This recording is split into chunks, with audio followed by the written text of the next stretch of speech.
I want to make it very clear in the beginning, I'm not anti-government. I don't believe in terrorism. And I want to make it especially clear that there are a lot of good people in the FBI and the CIA, Naval Intelligence, Army Intelligence, Military Intelligence, NSA. Unfortunately, there are a few key people in key positions who have made a difference, a big difference, in what's happening in America today. So, looking back, my personal experiences, I retired from the FBI March 1979. At that time, I was in charge of the FBI Los Angeles Division. I had more than 700 personnel under my command. The Attorney General of the United States, Griffin Bell, asked me after I retired if I'd coordinate security for the Pan American Games. I did. I was a consultant in the 1984 Los Angeles Olympics. I was a consultant for former Governor Jerry Brown, California Narcotic Authority. So I do have credentials. My first and credibility, believe me. Now, if you read the internet, you may not think so, because there are some heavy-duty FBI informants out there like Stu Webb and Barbara Hartwell, who are MK-Ultra mind control victims, CIA mind control victims, who are making all kinds of disparaging remarks about me. But I don't want to deal with those people, because if you read their material, you'll see that it's designed to discredit people like me, former State Senator John DeCamp, and other leaders who are trying our best to expose what's happening in America today, and actually around the world. Let's go back to 1776, May the 1st. Adam Weishaupt was commissioned by the Rothschild family to set up the goals to control and take over the world with a one world government. Adam Weishaupt came up with 25 goals. Among these goals were control the press, corrupt the youth through sex and drugs, elect our own people meaning the Illuminati, to key positions in all levels of the government, city, county, state, and federal.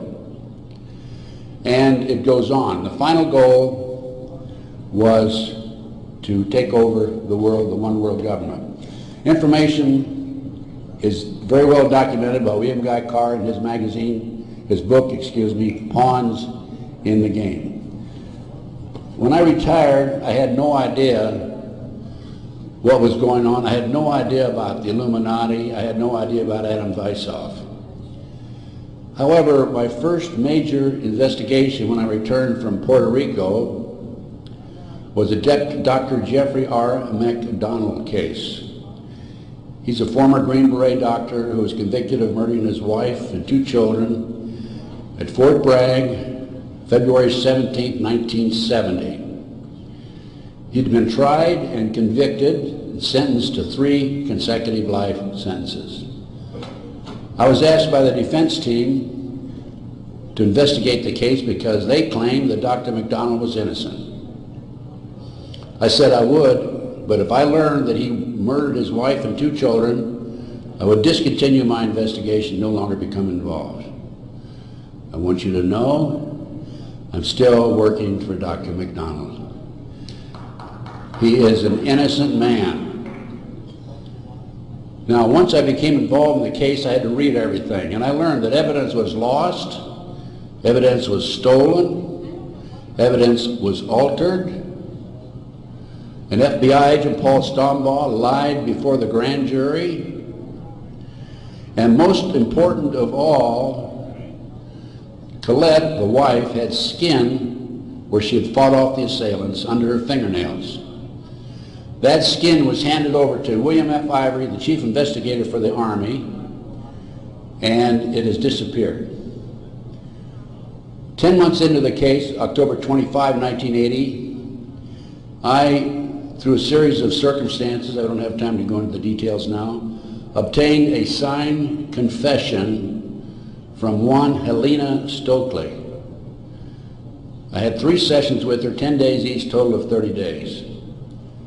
Helena told me that Dr. McDonald did not commit those crimes, that they were committed by her satanic cult group. And I said to myself, what's this all about? I don't know anything about Satanism. I read about it in the Bible, of course, and that's about it.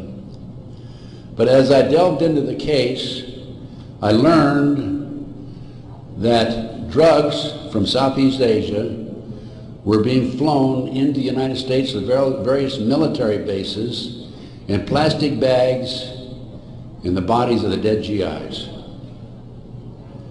I further learned from Helena that her satanic cult group was involved in distributing these drugs up and down the East Coast. They were mad at Dr. McDonald because he was abusive to the cult members and the GIs who went to the civilian hospital where he was moonlighting for relief of some sort. So they went in and attacked him that night. There were a total of 7 involved in the crime. She named them all for me. Right now, today, I know where some of them are located. But to further check and document this, I went to the UCLA library, and I found out, in fact, in the Time magazine, January 1, 1973, there was an article about bringing drugs in plastic bags in the body cavities of dead GIs. There was no question in my mind Helena was telling the truth. I gave her a polygraph test and she passed. I had her examined by a psychiatrist and she passed.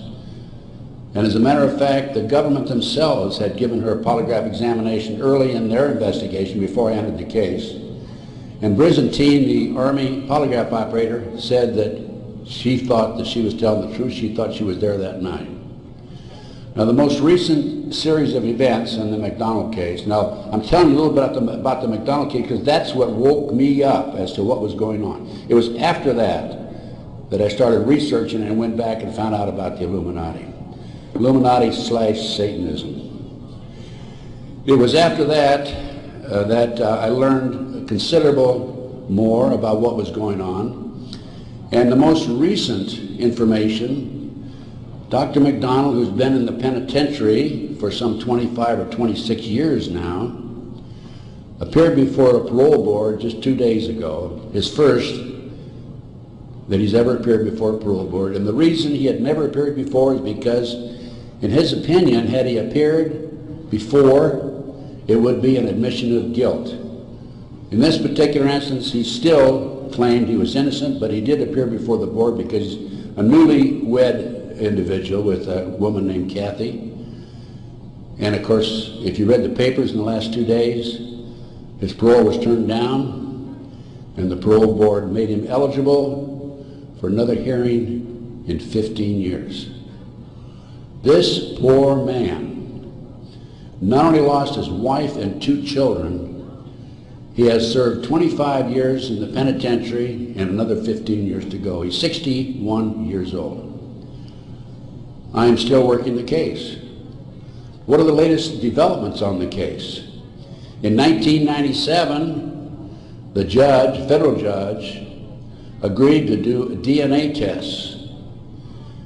And they chose 15 individual pieces of evidence to be examined. However, the judge said that when you open the evidence envelopes, only the prosecutor can be present. Well, they opened the evidence envelopes. The prosecutor did. How many do you think were empty? 5. 5 evidence envelopes were empty. The skin under Colette's fingernails would have established Dr. McDonald's innocence alone. Now we have DNA authorized in 1997. Here we are in 2005. They still have not completed the DNA test. From the McDonald case, the next case I worked of a major consequence was the McMartin preschool case in Manhattan Beach, California. The children there claimed There were tunnels under the school. They were taken into the tunnels and through the tunnels up into the trap door of a bathroom in a triplex next door, placed in automobiles and prostituted in the community. These are 2-, 3-, and 4-year-old children before they entered kindergarten. In addition, the children claimed that they were flown into the mountains where they were involved with adults in robes, black robes, chanting, candles. They talked about the brown babies who were cut up, actually sacrificed. And in checking into this and researching this, of course, this was obviously a satanic ceremony. The McMartin family, who owned the preschool, they were tried of Ray Bucky and his grandmother. The grandmother was acquitted, hung jury on Ray Bucky. The second trial, another hung jury. I had an opportunity in 1990 to gain control of the school. Now, the school had been given to Danny Davis, the defense attorney, and he had sold it, even though he made $15 million on the case, by the way. He had sold it to a contractor who was going to tear it down. When I learned this, I contacted the contractor. I said, I want to be given an opportunity to go on that school and look for the tunnels. The authorities had looked for them in 1987. They said they could find no tunnels. Along with some of the parents, we hired Dr. Gary Stickle, UCLA archaeologist. He hired his crew and brought them in. And in 34 days, Dr. Stickle said there had been tunnels under that school. They were covered up, and they were covered in. An informant of mine told me that there was an abandoned satanic site in Crestline, California, up in the mountains. I went up into the mountains and obtained photographs, of the site. I have a lecture that I give where these pictures are available. It's called Gunderson Chronicles #2. It's a 4-hour lecture that I gave in Kansas City a number of years ago, which shows this abandoned site and also pictures from the McMartin Tunnel school dig. From there, I became involved in another case, very frightening case, because I established, with the help of people like John DeCamp, former state senator in Nebraska, that we have in this country today a covert military criminal enterprise, government enterprise, primarily by U.S. military intelligence, that is operating full throttle, and everybody refuses to investigate it. In the Nebraska case, it's called the Franklin Cover-Up. This is the book here that John DeCamp wrote, by the way. It's all documented in there. And in that particular instance, they were taking children out of foster homes, orphanages, Boys Town, driving them from Omaha, Nebraska to Sioux City, Iowa, 184 miles away, placing them in private jets and flying them to Washington, D.C. for sex orgies with prominent people, including congressmen, senators, and certain people in the White House. It's well documented. I have personally talked to Paul Benassi. I had a 5-hour interview with him. It's a tape that's available. I don't have it with me here, but you can order it.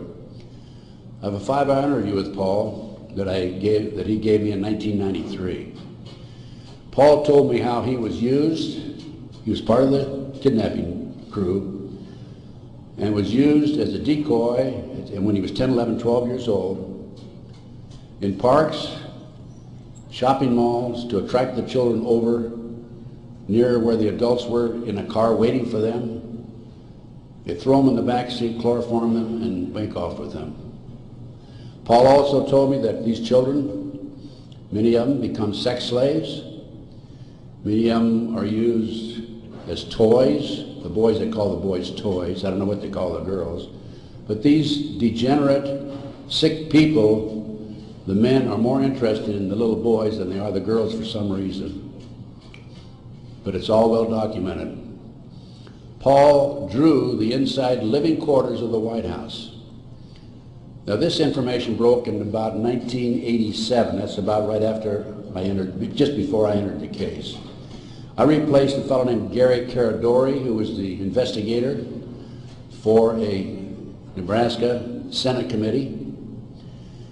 Gary met the official photographer of the group, who had split from the group, defected, and agreed to take the pictures that this official photographer gave him, and they met in Chicago, agreed to take the pictures back to the committee. He flew out of Chicago in his private plane, a short distance out of Chicago. The plane exploded midair.